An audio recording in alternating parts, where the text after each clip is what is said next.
Telugu big boss season 8లో మరొకసారి grand launch అయితే 2.0 October 7 గంటలకి ఆదివారం నాడు గ్రాండ్ లాంచ్ ప్రారంభం కాబోతుంది. అయితే అదే రోజు 8 మంది wild card entries Bigg Boss house లోపలికి అడుగు పెడుతున్నారు.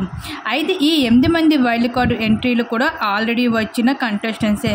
బిగ్ బాస్ హౌస్ లోపలికి మళ్ళీ రీఎంట్రీ ఇచ్చి వైల్డ్ కార్డ్ ద్వారా అడుగు పెట్టబోతున్నారు. ఇకపోతే బిగ్ బాస్ సీజన్ 8 ఇప్పటి నుంచి ఆట చాలా డిఫరెంట్గా కొనసాగుతుంది, ప్రేక్షకులను అలరిస్తుంది. అయితే ఈ సీజన్లోకి వైల్డ్ కార్డ్ ద్వారా ఎవరెవరు వస్తారా అన్నది మనం ఈ వీడియోలో చూసేద్దాం. అయితే బిగ్ బాస్ సీజన్ 8లోకి అయితే వైల్డ్ కార్డ్ ద్వారా కావ్యశ్రీ కూడా అడుగు పెట్టబోతుందంటూ సోషల్ మీడియాలో అయితే వార్తలు వైరల్ అవుతున్నాయి. మిస్ కావ్యశ్రీ కానీ బిగ్ బాస్ హౌస్ లోపలికి అడుగు పెడితే కానీ నిఖిల్ ఆట మామూలుగా ఉండదని చెప్పుకోవచ్చు, ఓ రేంజ్లో ఉంటుందని చెప్పుకోవచ్చు.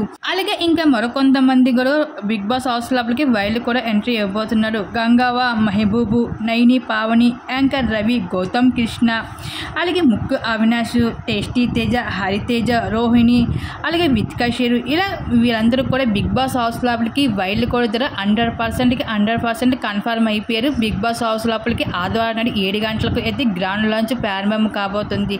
ఈ విధంగా అయితే బిగ్ బాస్ హౌస్ లోపలికి అయితే వైల్డ్ కార్డ్ ద్వారా అయితే వీళ్ళందరూ కూడా అడుగు పెట్టబోతున్నారు. మరి వీళ్ళందరూ అడుగు పెట్టాక బిగ్ బాస్ హౌస్లో ఆట ఎలా ఉండబోతుందో మరి చూడాల్సిందే. దీనిపై మీరేమనుకుంటున్నారు? మీ అభిప్రాయాన్ని తప్పకుండా కామెంట్ సెక్షన్లో షేర్ చేసుకోండి.